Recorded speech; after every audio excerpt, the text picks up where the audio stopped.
Assalamualaikum warahmatullahi wabarakatuh. Alhamdulillahirabbil alamin wassalatu wassalamu ala asyrafil anbiya'i wal mursalin wa ala alihi wa sahbihi ajma'in. Alhamdulillah, bertemu lagi kita pada kali ini untuk pelajaran yang seterusnya yang bertajuk nifaq. Okey, mari kita lihat dulu hasil pembelajaran pada kali ini. Iaitu yang pertama, murid dapat menyatakan maksud nifaq. Yang kedua, murid boleh menyebut semula dalil nifaq beserta terjemahannya. Dan yang ketiga, murid dapat memberikan contoh nifaq dan juga mengkategorikannya mengikut bahagian nifaq.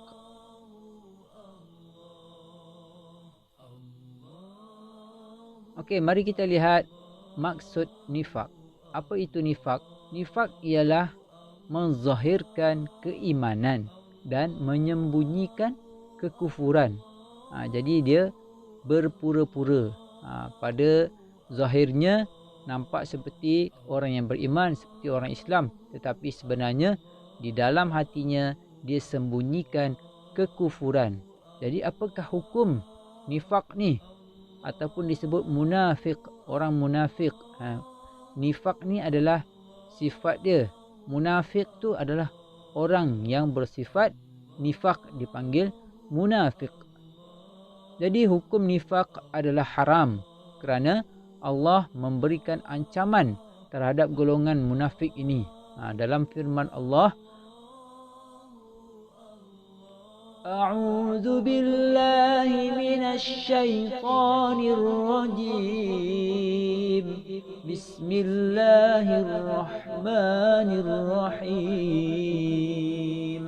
Innal munafiqina fid darkil asfali minan nar. Surah An-Nisa ayat 145. Maksudnya, sesungguhnya orang-orang munafik itu ditempatkan pada tingkatan yang paling bawah daripada lapisan neraka. Jadi golongan munafik ini adalah golongan yang akan tinggal di dalam neraka yang paling bawah. Dalam hadis Rasulullah, Nabi Muhammad SAW telah menyatakan ciri-ciri orang munafik ini dengan jelas. Sabda Rasulullah sallallahu alaihi wasallam, an Abi Hurairah radhiyallahu anhu qala Rasulullah sallallahu alaihi wasallam, ayatul munafiqi thalathun, idza haddatha kadzaba, wa idza wa'ada akhlafa, wa idza tumina khana. Hadis riwayat Al-Bukhari. Maksudnya, daripada Abu Hurairah radhiyallahu anhu bahawa Nabi sallallahu alaihi wasallam bersabda, tanda munafik itu ada 3. Apabila dia bercakap, dia berdusta. Apabila berjanji, dia mungkir janji. Apabila diberikan sesuatu amanah, dia khianat. Inilah sifat ataupun ciri-ciri orang munafik.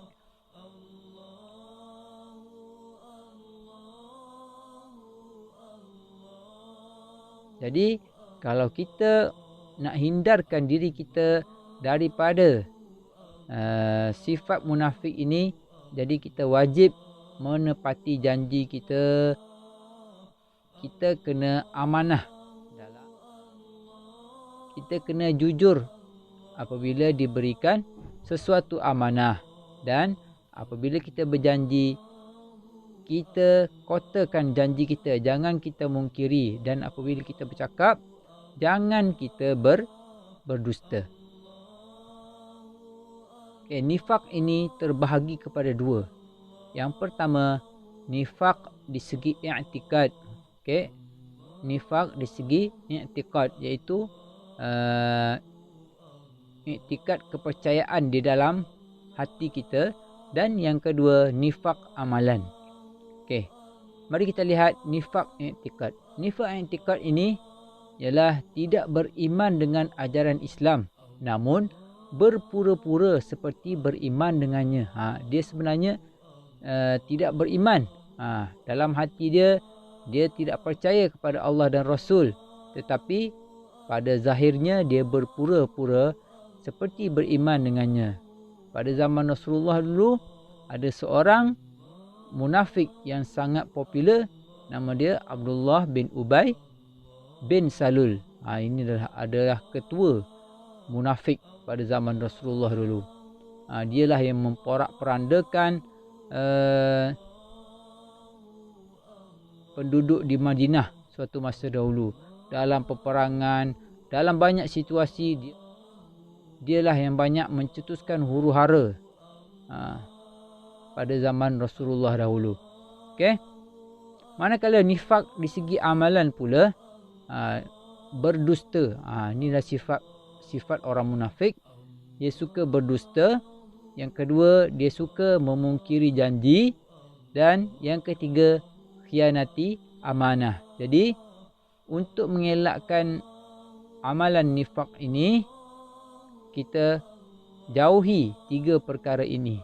Jangan berdusta, jangan mungkiri janji, dan juga jangan khianati amanah. Jadi apakah faktor yang mendorong kepada nifak ni? Okey, yang pertama, kelemahan iman. Apabila iman kita lemah, maka itulah yang terjadi. Boleh jadi khianat, tak tepati janji. Sebab apa lemah iman? Kerana selalu melupakan Allah Subhanahu wa taala. Yang kedua, tidak jujur dan mudah melakukan khianat. Bila dia lemah iman, selalu lupakan Allah, dia akan mudah untuk berlaku tidak jujur dan mudah melakukan khianat kepada orang lain. Dan yang ketiga, kurang bersyukur dengan nikmat yang dikurniakan oleh Allah Subhanahu Wa Taala. Allah dah bagi bermacam-macam nikmat, tetapi dia tidak bersyukur. Sedangkan Allah dah beritahu sekiranya siapa yang bersyukur, Allah akan tambahkan nikmatnya. Tetapi dia kurang bersyukur dengan nikmat Allah, maka faktor inilah yang menyebabkan mendorong kepada nifak. Tidak bersyukur dengan nikmat yang dikurniakan oleh Allah Subhanahu Wa Taala. Jadi yang keempat, dia haloba. Haloba ni apa? Tamak. Haloba ni adalah tamak. Tamak dengan keduniaan. Pantang nampak orang lebih daripada dia, dia pun nak juga. Dah dapat, nak lebih lagi. Sepatutnya dia bersyukur. Jangan haloba, jangan tamak dengan keduniaan. Sehingga dia melakukan kezaliman terhadap orang lain. Dia tamak nak bolot dia seorang sehingga dia menzalimi orang lain. Okey, mari kita lihat pula perkara yang menyebabkan nifak. Perkara yang menyebabkan nifak, yang pertama, apabila bercakap dia dusta. Jadi hati-hatilah, jangan selalu berbohong, jangan bercakap bohong. Apabila berjanji dia mungkir. Inilah sifat nifak.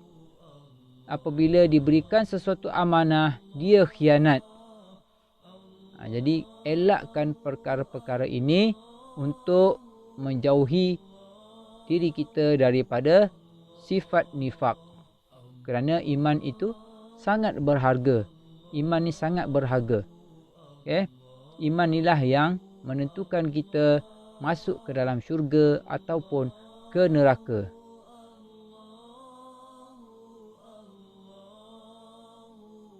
Apakah kesan nifak dalam kehidupan? Kalau bagi individu, dia akan dibenci oleh masyarakat.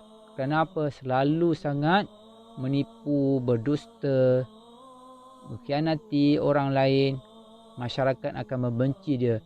hilang rakan dan taulan. Siapa yang nak berkawan dengan dia kalau dia selalu berbuat perkara yang tidak elok, menipu kawan, kawan semua akan lari daripada dia. Sentiasa berada dalam keresahan dan ketakutan. Biasalah kalau orang yang selalu menipu orang ni, dia selalu kena kejar dengan orang, kena marah dengan orang, jadi dia akan sentiasa dalam keresahan dan ketakutan. Kesan dia kepada masyarakat pula. Kesan nifak dalam kehidupan terhadap masyarakat boleh melemahkan perpaduan dan kesatuan. Apabila dalam masyarakat tu ramai yang mengamalkan sifat nifak ni, boleh melemahkan perpaduan dan kesatuan. Kalau dalam sesuatu organisasi tu, kalau ada ramai yang bersifat nifak ni, maka boleh melemahkan sesuatu organisasi tu. Dan apa lagi akan terjadi? Sentiasa berbalah dan bergaduh. Hilang nilai dan akhlak bermasyarakat. Apakah kesan kepada keluarga? Kalau dalam sesuatu keluarga tu ada yang mengamalkan sifat nifak ini, maka hilanglah rasa kasih dan sayang. Dengan adik-beradik, dengan ibu bapa, ada perangai nifak, menipu, bercakap bohong, khianat, maka hilanglah kasih sayang. Tiada hormat menghormati sesama anggota keluarga. Bila ada sifat nifak ni, hilang. Hilang hormat menghormati. Masing-masing tamak haloba. Mungkir janji, khianat. Kemudian timbul perasaan curiga. Kesan nifak terhadap negara banyak berlaku khianat, penindasan dan kezaliman. Jika ada penguatkuasa yang berlaku zalim, mengamalkan sifat nifak, maka akan ada penindasan dan kezaliman terhadap kaum bawahan. Begitu juga dengan orang bawahan. Jika dia mengamalkan sifat nifak, akan berlaku banyak jenayah dan juga kezaliman terhadap orang lain.